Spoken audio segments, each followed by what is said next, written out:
Do you have any Halloween memories from your childhood? No. Think about this. Yeah. You do. I do, yeah. I didn't celebrate Halloween. Like, okay. Wow. God The card sadness. 5 seconds in. Like, you have Halloween memories. Few, but yeah, I do, of course. Like what? Like childhood. Yeah, I only have like one. And one of my best friends growing up, shout out to David, he only had one arm. And he always would... What age? How old are you? Probably 7th grade. That's not childhood. Yeah, that's not you're childhood. Right. Yeah, I mean, I don't have... That's not childhood. I'm a teenager, I guess. Okay. Okay, when I was... my first Halloween memory, 8th grade. Yeah, okay, yeah, I'm with you on that. Yeah. Yeah, somebody ran by and stole a bag, and we're middle schoolers chasing this guy down. But I don't have, childhood? No, come on. When I was 10, we saw High School Musical 3 on Halloween night. What? When you were 10? It gets worse and worse with you. You know that? It gets worse. It goes lower and lower.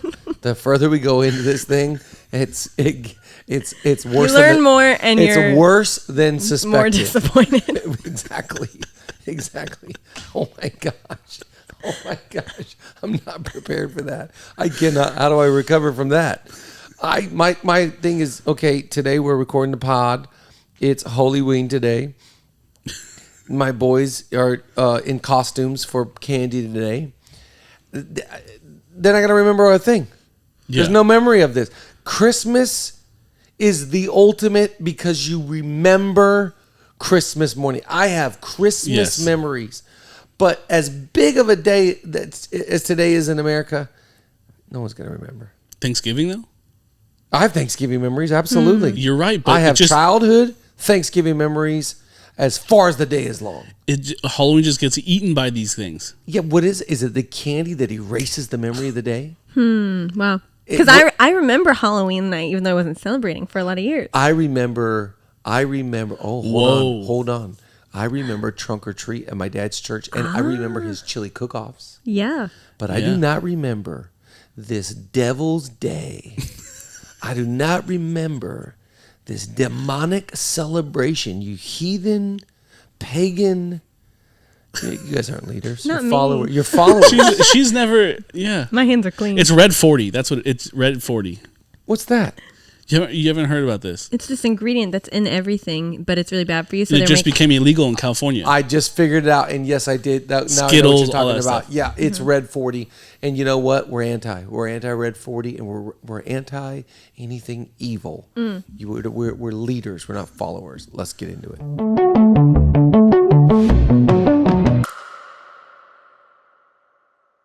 Hey, before we jump into the rest of our episode, Leadership Lean In, we want to address one of our sponsors, Overflow.co.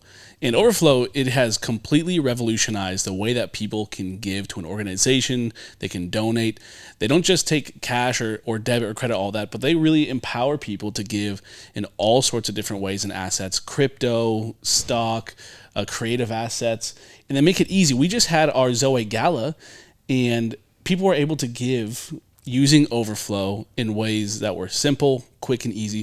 If that's something that's interesting to you, or if you want to empower your church, your organization, your fundraiser, head to overflow.co and you can book a demo right there. And I'm just going to say this. Their team is so sharp, so professional. They're going to answer any questions you might have, and they're going to find creative solutions for your giving needs as well. Love it.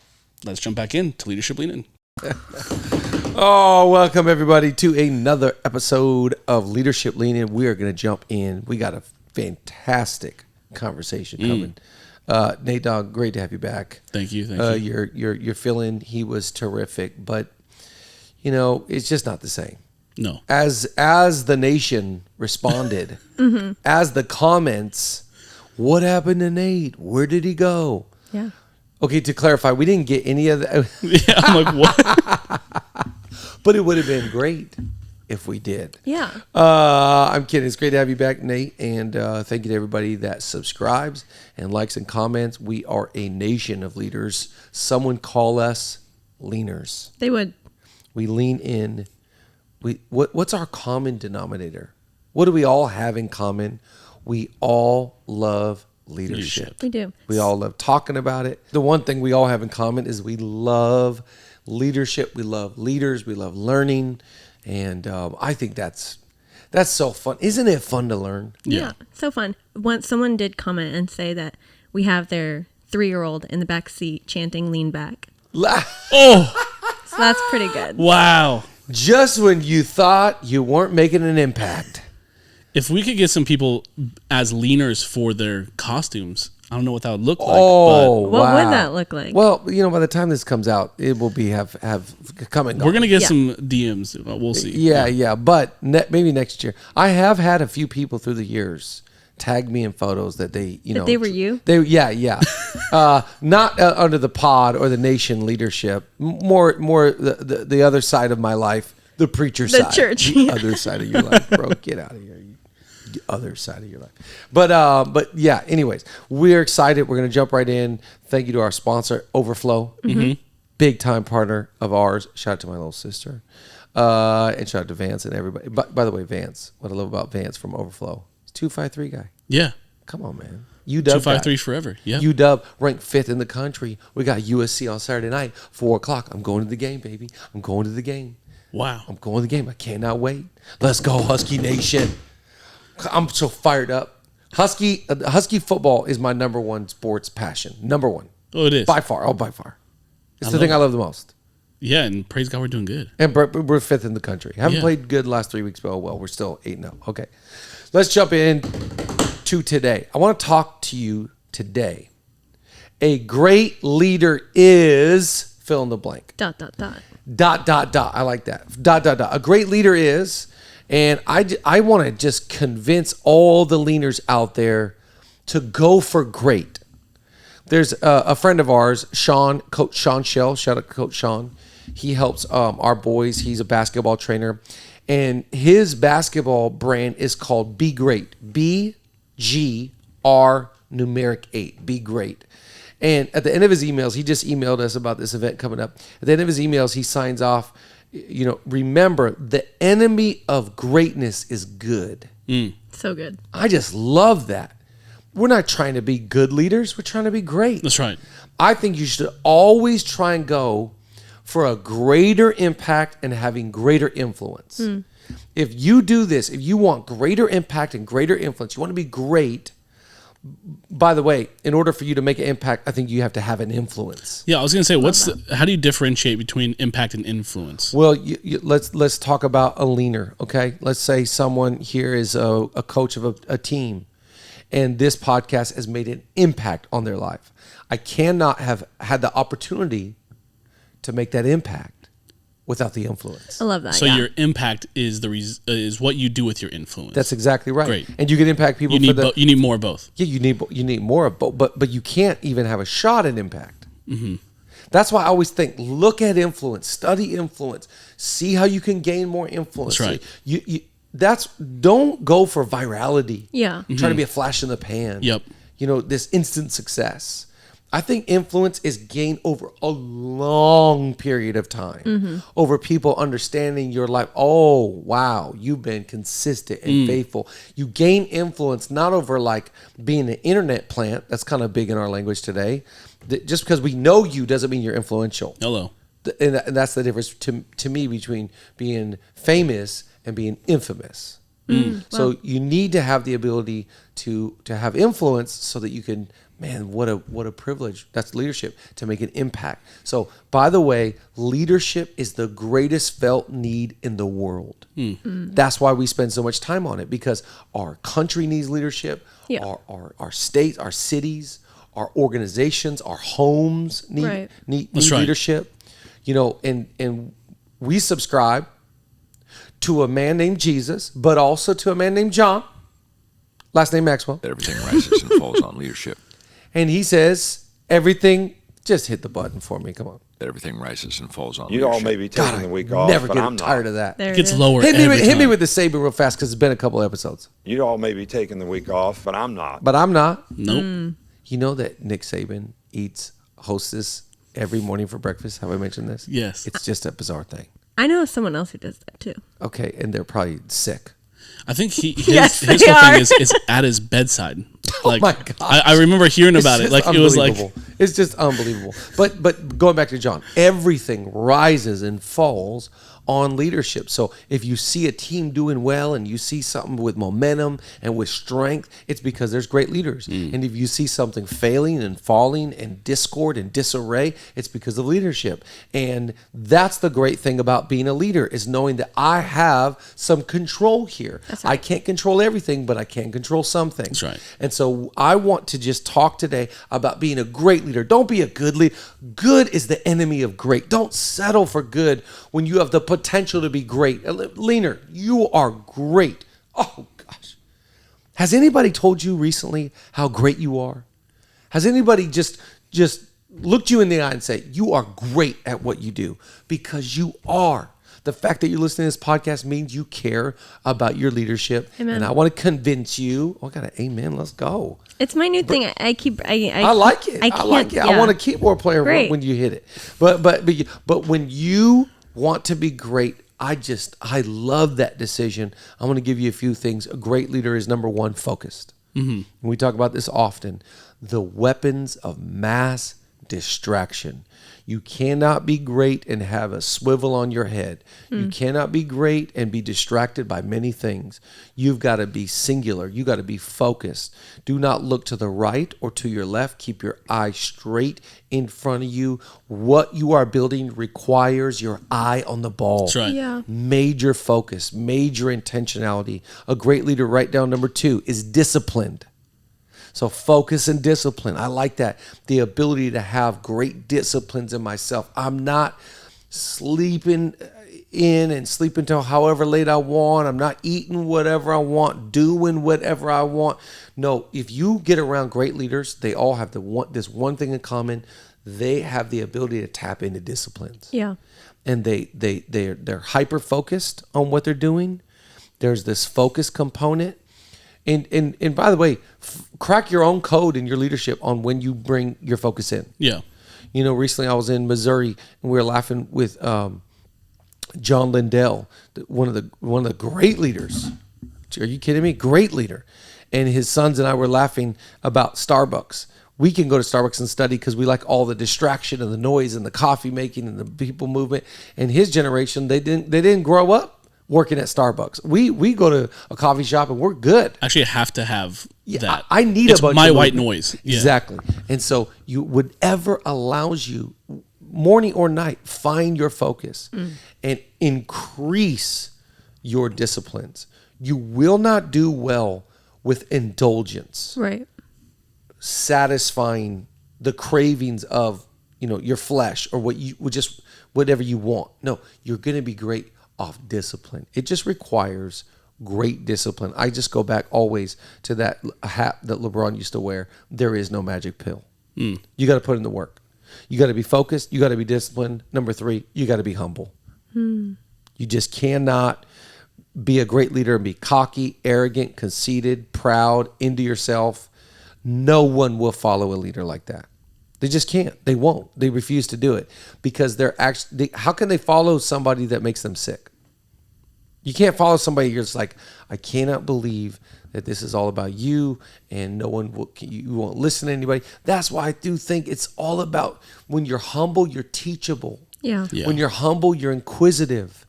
I was listening, one of our guys chatting around here, he sent me a great podcast, Carey Nieuwhof's leadership podcast. This guy that was talking about this data of why all these people are leaving the church in the last 25 years. 40 million Americans have left the church and the data behind it. And this morning I'm listening and, I'm right in front of my computer taking notes of why, because I want to learn.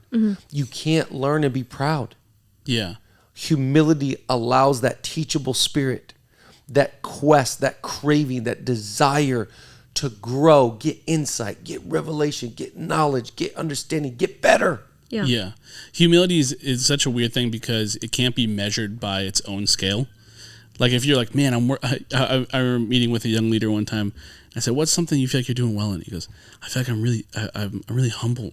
That's so good. I kind of had to be like, okay, let's talk about that, But it's like humility is one of those things that's only measured on outside influences to it. That's so right. it's like, am I still hungry? Do I still feel like I have room to learn? That's right. Do I feel like I'm, Yeah, and I always think, like, if you feel like you're humble, you're probably not. That's it. If somebody ever says, man, I just am so impressed with your humility, I'm like, you don't know what a joker I am. Yeah. You don't know the things that I have to wrestle. Yeah, right. And the things that I have to arrest in my own life and the work I have to put in to being grounded and rooted. So that's kind of your impression, but man, I'm working my best. That's right. Yeah, that's right. You know what I mean? So be humble, a great leader. You're so great. We can use the word self-aware. If you're self-aware enough to try and apply humility. Number 4, great leaders are smart. We talk about this a lot, around here. We care about the big C's, your character, your capacity, your competence, your chemistry, your charisma. I can almost teach you almost 4 out of the 5 of these things, how to increase your capacity, how to have good character. We can work on your teammate ability, your chemistry. We can work on your charisma, your people skills. The one thing I just don't have the ability to teach you is competence. Yeah. I can't teach you how to be smarter. We might do, what's the thing that Julia does all the time? The puzzle one, Wordle? We could do some Wordles. We can get you to get on the right diet, some brain food. Yep. But competence, this is why I think, be careful with your brain. Find out the right diet and the right sleep so that thing's firing. That's right. Yeah. Because for you to be a great leader, you got to be really smart. Mm-hmm. And what is smart? To me, smart is the application of knowledge. Yeah. So I want to apply a lot of great things. I got to know a lot of great things. So I got to constantly consume good content so I can apply good content. That's right. So smart is not your SAT score. There is book smart, there's street smart. Smart is your ability, you're really smart the way that you handle that conflict, the way you handle those people, the way you handle, the budget and the P&L. You're really smart the way that you handle the calendar. You got to get smart in every area of your life. You can't operate as a fool and be a great leader. That's right. It's IQ and it's EQ, right? Yeah, of course. I love that. And so it's like, listen, I'm not the smartest guy, but I can figure stuff out. I love Yeah. And I'm only where I'm at right now because I'm smart enough to go to bed. I'm smart enough to read a lot. You got to be smart to make it and do really well. In leadership, would you say a really quantifiable way to say that is a leader's ability to problem solve? Sure, problem solve, but I think there's a level of astute. There's a level of processing information. Yeah. I always think you can process information if you can communicate it. I love that. So if I can communicate stuff, that means I can understand stuff. It's really I'm good. talking about your understanding. Challenge yourself to understand concepts. Challenge yourself to grasp history. Right. Challenge yourself to understand literature and language. Yep. It's like we're in school and we're learning all the time, growing, and it's stressful and everyone's like, I can't wait till school's done.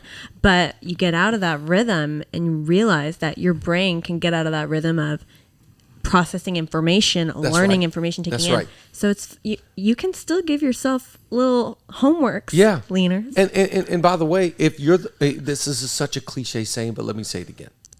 If you're the smartest person in every room that you're in, find a different room. Uh-huh. Hang Yeah. around a bunch of people that are 10 times smarter than you so you can get a dose of humility, which is a great leader, and also realize, wow, I'm inspired to learn. Yeah. Yeah, you said that quote earlier. If you're the smartest person in the room, I just added to the end of it. If you're the smartest person in the room, you're pretty stupid.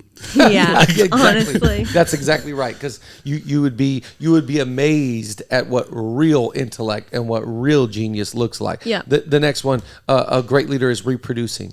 So it's always thinking about how do I take who I am and reproduce in others. I think there's a level of humility / confidence here that's at play because, to use a scripture I love this thought here, this big time leadership in my opinion. Follow me as I follow Christ. Paul the apostle is writing this and he's saying, I'm followable. And so I need to be living a life that is exemplary, but also I know that I teach what I know, I reproduce who I am. I teach what I know. All my knowledge is being taught, but who I am, that's what's getting inside of others. I'm reproducing who I am. And a great leader is excited about, they figured out their values and who they are and their mission and what they're about, that they want who they are to be reproduced. If you are not excited about reproducing who you are yet, go back into the woodshed and get some more work done. I love that you said an 8 or a 10 is not going to follow an 8. But I think that can be discouraging sometimes to people. Well, I'm not perfect, so I want people to follow me. But there's always that asterisk we say at the top end of every leadership podcast. It's not about perfection. It's about progress. That's right. We're all in progress. That's right. And I think it's about greatness is demanding of itself first, of going like, I'm going to try and get all my ducks in a row so that I can reproduce greatness in others. What good is it for me to be great by myself? And I don't make the people around me, I don't lift up the others around me to be great as well. I want other people to have elevated thinking. I want other people to live an elevated life. I want all of us to win together. Yeah. That to me is a great leader. Okay, we're going to take a quick moment for our sponsor, AG1. We're longtime fans of AG1 here at Leadership Lean In. I have always said since the beginning, I think it tastes like bubblegum. I love it. It's in a perfect little packet, and it has got all the vitamins that you need to just add into your diet that you might not get from your regular meals that you eat throughout the day. You do not have to tote around 10 different little pills in little organized boxes.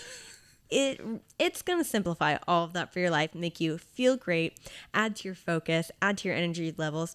And AG1 has a deal for you, and I want to make sure we get this really right for you. If you want to take ownership of your health, it starts with AG1. Try AG1, and you can get a free 1-year supply of Vitamin D3K2 and 5 free AG1 travel packs with your first purchase. Go to drinkag1.com/LLI. That's drinkag1.com/LLI. Check it out, and we'll head back to the episode. Number 6 is creative. A great leader is creative. And I love this because I don't care if you think you're a creative or not. You are creative. You got to be creative in your parenting. You got to be creative in your marriage. You got to be creative with your expression. You got to find what, I don't know if you're into fashion or you're into art, but you got to find a way to get creative in every aspect of your life. And I think that this becomes the most important thing to me, when I think about the word creative, I think about the word freshness.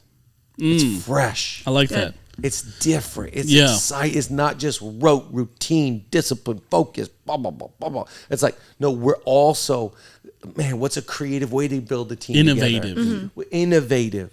What's a creative way to look through the numbers? And you could be an administrator and be the most creative administrator. Yeah.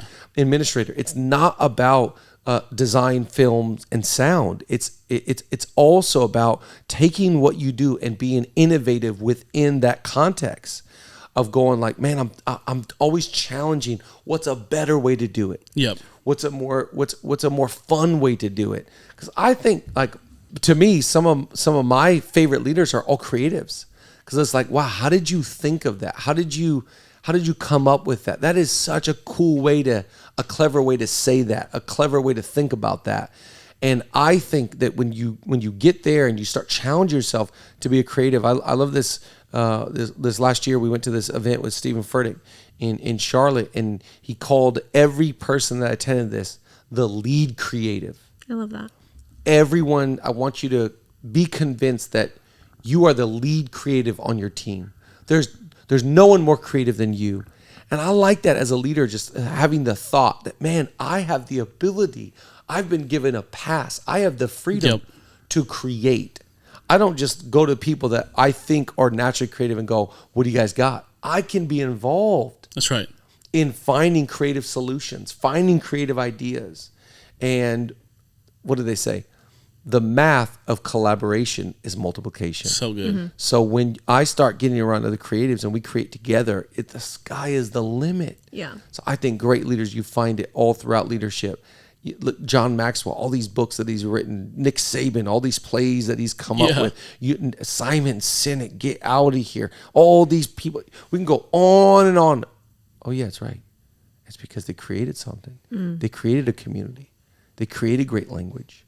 They didn't just create products. Yep. They created this ecosystem. They created this way of operating and living. And man, that's to me the kind of leader I want to be. Number 7, a great leader is positive. Oh, I love this about great leaders. They're not doomsday. They're not doom and gloom. They're not, I don't think we can. You got to remember this as a leader. Beauty is in the eye of the beholder. So are you beautiful because you're beautiful, or are you beautiful because I think you're beautiful? I think it's you're beautiful because I think you're beautiful. Yeah. Yeah. It's my confession. It's the way. It's like my kids. Whenever I go meet with my kids' teachers, I'm like, hey, before you start, let me just talk for 5 minutes. My Maverick is the coolest, most confident. He is a creative genius. I just start going off, blah, blah, blah, blah, because that's how I see him. Yeah. So maybe the teacher doesn't see him that way, but I do. Yep. And the teacher maybe was going to say this, that, and the other, but now it's like, oh, you really, yeah, because I have a positive confession about life. I've got a positive confession about my city, about my world, about my wife, about my children. It's the power of positivity. Shout out to John Gordon and the energy bus. You got to get the right energy on your bus. And you got to, I just believe in this. You've got to keep positive even when things seem negative. If the water gets hot, don't let it change you. Stay strong. Stay the course. Yep. Stay positive. And people are looking for leadership when things go bad. That's right. And they're not, everybody can be critical. Everybody can be negative. Everybody can be doomsday. But to stay positive, that's greatness. Yep. Yeah. Greatness is going, no, we're going to win this game. Come on, put your head up. No, we're going to, come on, we got this. Come on, come on, get back up. You know, there's a scripture I've always held on to. Though a righteous man falls 7 times, he still rises. Get back up. Yep. Get that dirt off your shoulder and let's go. Stay positive. That is a great leader. A great leader is number 8, strong. And I love that. Strong side. What was the other one? Left side. Was it left or right? Yeah, strong and then left. Strong side. Left side. Is that a... April, Gary do you know what that Bertier. is? Is that a Remember the Titans? That's a Remember the Titans. Okay. Do we have attitude reflect leadership anymore? It's gone. It's gone. We got to bring it back. Who's left that we could give a shout out to today? We have Simon Sinek. We have James Clear. We have you talking about John Maxwell and Nick Saban. Do Simon Sinek for me. The first criterion to being a leader is you have to want to be one. And don't forget, Henry Cloud did not like that. He did not like that. We need a Henry Cloud button. We do. To me, when I talk about a strong leader, that I'm talking about backbone, moxie, confidence, identity. Strong is not loud. Strong is convictions, values, protection. Strong is the thing that, let's look at law of opposite. A weak leader is not even good. A weak leader is like just feelings, swayed, afraid of conflict, afraid to address real issues, afraid of consequence. And strong leaders are not just alpha male, kick down the door, John Wayne, I'm the hero. That's not what I'm talking about. I'm more talking about strong as in like you're packing a punch of values. We really know that like you got strong character, Yeah. strong convictions, strong identity, just courage would be a word I'd use here. It's good. So strong. And that is greatness to me, is like just putting everybody at ease, knowing that, dad's home or mom's home and nobody's messing with us. Yeah. There's strength here. I think you need to strengthen your core. I think you need to strengthen what remains. I think it's always about getting stronger. We talked about this a few episodes ago, but a great leader, you just get around them, you're like, they feel like they just, so much of leadership is like being like a battleship. You just keep going. Love it. And you take these hits on criticism, complaint, naysayers, hater, whatever, blah, blah, blah. You just strong. If you're a little speedboat trying to be sexy, You take one hit, you're done. Mm-hmm. Right? You don't have your morals and your ethics in order. You're like a little. As soon as that big wave comes, you just come on, man. Yep. You being stronger is you becoming that battleship to right. being able to take on anything. And people need strong leadership in their houses. They need strong leaderships on their team. Strong leadership is kind of that. We're not playing games here. Mm-hmm. And a good leader is like, we address most things, but some things are off limits. What? Yeah.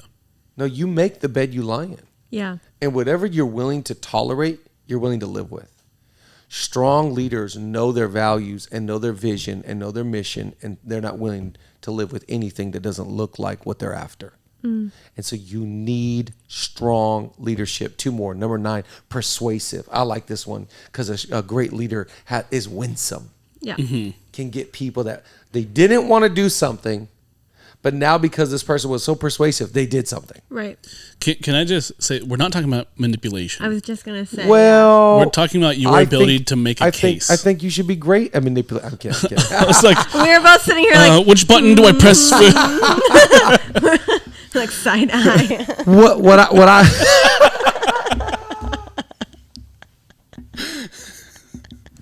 What if I was? No, I'm kidding. When I'm talking about persuasive, I'm talking about recruiting. Yeah. Yeah. How to win people. How to win people. Mm-hmm. Someone wasn't going to go volunteer to hand out turkeys, but you persuaded them. This to me is like, if I'm being honest about my other life, it's preaching. Yeah. It's persuading people into truth. Yeah. Persuading people into God's will. Trying to win people over to God's team. Yep. Right? So how good of a recruiter are you? Right. How good can you give a speech? Mm-hmm. I think great leaders have this ability of going like, we're going to take the hill together, and they persuade the group to do something that maybe on their own they wouldn't have done. Right. That's that ability to win and recruit really good. and get people to buy in and get people to leverage what they got for the good of the whole and all of that. That to me, that's a gift right there. That's an ability, and I'm trying to get better. Mm-hmm. I'm trying to find ways to figure out how do I get this person. I see greatness in them. I see that they got massive potential, and how do I draw that out? How do I get them to believe in themselves like I believe in them? Yeah. That's what I mean by persuasive, is persuading people into their God-given potential, persuading the team into what we can do together. Right. That is a big deal. Last one, number 10. I love this one. A great leader is resilient. They just try and get them to quit. Try and get them to throw in the towel. Try and get them to be. Now, I'm not saying a great leader doesn't get discouraged, because we're all human. Yeah. And we are working hard and trying to accomplish and obtain and get to what's in our heart. Every leader is trying to work out their own vision. Right. What's in my heart and the vision I see and I'm holding on to, how do I get there? Yep. And I'm trying to work my best at trying to fulfill that. Okay, that's great. Crush it. But just along the way, just a heads up, there's going to be so many dang opportunities to throw in the towel, and so many opportunities to quit, and so many doom days where you just like, I don't know. I don't know if I got it. I don't know if they got it. I don't know if we can. I don't know if it will. No. Come on, let's go. Resilience. You got to keep on going. Keep on fighting. If you don't quit, you will win. And I think resilience is that kind of, I'm not going to throw in the towel. Right. I'm not going to quit. I'm not going to, because I believe in what the picture I see, the feeling that I felt, the vision I received, whatever, fill in the blank for why you're in the game. Because so many leaders listening right now, it's like, whatever sphere of influence, whatever thing you're leading, whatever you're about, I mean, it could be from real estate to politics, whatever you're about, you're working this hard because you believe in the future ahead. Yeah. Resilience is that thing. If you don't grow weary in doing good, in due season, you will reap a harvest. That's right. So leadership to me is going like, I don't see the harvest that's in my heart, but I think it's right around the corner. Yeah. It's weird, like one or two people or one or two turns or one or two leaders. We're so close. Yeah. And man, you know that old saying like, cheaters never prosper. Mm-hmm. I think it's even worse. I think quitters never prosper. Yeah. How could they? Yeah. You're probably going to quit before you cheat. For you to cheat on your spouse is a big deal. For you to cheat on your boyfriend, girlfriend, you shouldn't be a leader. Come on, let's be honest. You got to go get some help first. But for you to quit, that's a dime. That's everybody's quit. Right. Quitting's cool. Quitting's vogue. In fact, if you're going to cheat, it's because you've already quit a long time ago. That's right. it. Yeah, there you go. Maybe. I mean, there's a lot of different layers of cheating. There's a lot of different, problems lurking out there. I'm just saying, like, if you get around great leaders and you ask them this same question, so I love to ask old leaders this. Talk to me about the times you wanted to quit, and they all go, oh man, so many times. Right. So how did you deal with that, man? I felt like quitting in this season. I felt like quitting in that time. When they used to say this, I used to be immune and go like, what? You feel like quitting? The older I get, the more I'm like, okay. So that's what that feels like. And I think just having that ability to go like, you couldn't pay me to quit. Yep. Couldn't pay me to throw in the towel. Yeah. I'm not quitting on my kids. I'm not quitting on my marriage. I'm not quitting on what I'm building. I'm not quitting on my city. You can call me dumb. You can call me not that talented. You can call me whatever, but you're not going to call me a quitter. Yeah, I feel like it fits in with the positivity one. It's like, if there's a chance, I'm taking it. That's it. I don't care if it's 1% chance. If it's there, I'm gonna go get it. Yeah, what's crazy is like, the old saying, like, people are not afraid of failure. They're afraid of the identity of failure. Yeah. Having failure attached to them. And I think if there's anything that I would ever be afraid of is like, if I quit, that would the shame I would feel. You ever hear that quote? I'll never be upset at what I failed doing. I'll only be upset at what I failed not doing. That's it. Yeah. That's it. Yeah. It reminds me of the one Michael Jordan. He missed this many. Yeah. That game winners and blah blah blah. But he kept shooting. Yep. You just got to keep shooting. And great leaders are like, we're right around the corner. And there's that resilience. There's that perseverance. There's that faithfulness. There's that.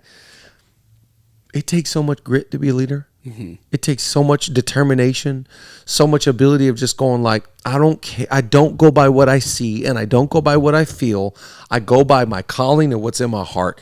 And to the best of my ability, that's why, leader, hear me, get your eyes off other people's stuff. Mm-hmm. They're lying to you. Right. They are lying to you. Facts. It's not as good as they're presenting it. It's not as great as you think it is. It's a marketing if strategy. You get around them, you're going to go, oh, I'll never forget the first time I went to Hillsong in Sydney.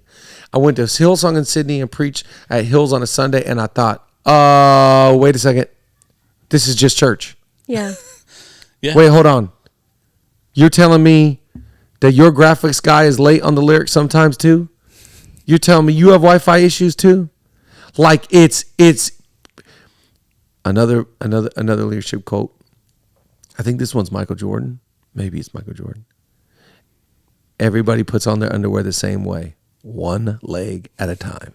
Yeah. It's like the human need is everywhere. Everyone's the same. Every leader is dealing with problems. Bishop Jakes one time said, right now, today, all of your heroes are getting punched in the face. Today. All of your heroes are being punched in the face today. So there's no escapism. Nope. There's no way around it. Remember that when you were kids, might go around it, might go over it, can't go under it. I guess I'll go through it. Yep. Go through it, leader. And on the other side, you'll be better. You'll be stronger. You'll trust you more, and so will others. And people go, I watched you go through hell, and you still are showing up, still smiling, man, I could follow you. So the enemy of great is good. Do not be good because you've been called to be great. We'll see you soon.